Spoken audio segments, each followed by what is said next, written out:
কড়াইতে সর্ষের তেল দিয়ে ওর মধ্যে নুন আর হলুদ গুঁড়ো দিয়ে দিলাম আর ভালো করে মিশিয়ে নিয়ে মাছের মাথাগুলোকে হালকা লাল লাল করে এপিট ওপিট করে ভেজে নেবো।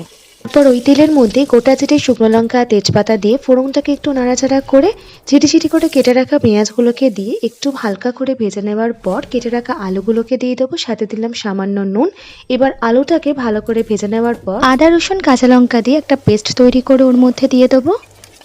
আদা রসুনের কাঁচা গন্ধটা চলে গেলে ওর মধ্যে আগে থেকে কেটে আর সামান্য নুন দিয়ে ভাপিয়ে রাখা বাঁধাকপিটাকে দিয়ে দিলাম। তাতে দিলাম স্বাদ মতো নুন, হলুদ গুঁড়ো, লঙ্কার গুঁড়ো, টমেটো আর মটরশুঁটি। এবার সমস্ত কিছুকে ভালো করে মিশিয়ে নিয়ে ঢেকে হাই ফ্লেম করে কিছুক্ষণের জন্য রান্না করে নেবো। আর এটা রান্না হতে হতে ততক্ষণে একটা ভাজা মশলা বানিয়ে নেবো। তার জন্য একটা প্যানের মধ্যে গোটা জিরে, গোটা ধনে, শুকনো লঙ্কা, দারচিনি, ছোটো এলাচ আর সামান্য নুন দিয়ে একটু শুকনো খোলায় ঢেলে নিয়ে এটাকে একদম পাউডার তৈরি করে নেবো।